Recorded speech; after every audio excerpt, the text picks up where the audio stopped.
இன்னைக்கு நம்ம நரசிம்ம அவதாரத்தோட கதையை தான் பார்க்க போறோம். இதுல ஹிரண்யகசிப்புன்ற அரக்கன் பிரம்மா கிட்டேந்து ஒரு வரத்தை வாங்குறான். அது என்ன வரம்னா, அவனை யாராலையுமே கொல்ல முடியாதுன்ற வரம். அதை எப்படி அவன் கேட்கறான்னா, மனுஷனாலையும் கொல்லக்கூடாது, மிருகத்தாலையும் கொல்லக்கூடாது, வீட்டிலையும் சாகக்கூடாது, வீட்டுக்கு வெளியேயும் சாகக்கூடாது, பகல்லையும் கொல்லக்கூடாது, நைட்லையும் கொல்லக்கூடாது, எந்த ஆயுதத்தை வச்சும் தன்னை கொல்லக்கூடாது அப்படின்னு சொல்லி ஒரு வரத்தை கேட்கறான். பிரம்மாவும் அப்படியே ஆகட்டும்னு அந்த வரத்தை கொடுத்துட்றாரு. இதனால அவன் ரொம்ப அகங்காரமா எல்லாரையும் ஆட்சி பண்றான். நான் தான் கடவுள், நான் சொல்றத மட்டும்தான் கேட்கணும் அப்படின்னு சொல்றான். அவனுக்கு ஒரு பையன் இருந்தான். அவன் பேரு பிரகல்லாதன். அவன் எப்பொழுதுமே மகாவிஷ்ணுவை பத்தி மட்டும்தான் பேசிக்கிட்டே இருப்பான்.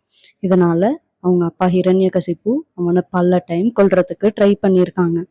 ஒரு நாள் அவனை கூப்பிட்டு, உன்னோட விஷ்ணு எங்க இருக்காரு அப்படின்னு சொல்லி ஹிரண்யகசிப்பு கேட்குறப்போ, அதுக்கு பிரகல்லாதன் சொல்றான், என்னோட மகாவிஷ்ணு தூண்லையும் இருக்காரு, துரும்புலையும் இருக்காரு அப்படின்னு சொல்றான்.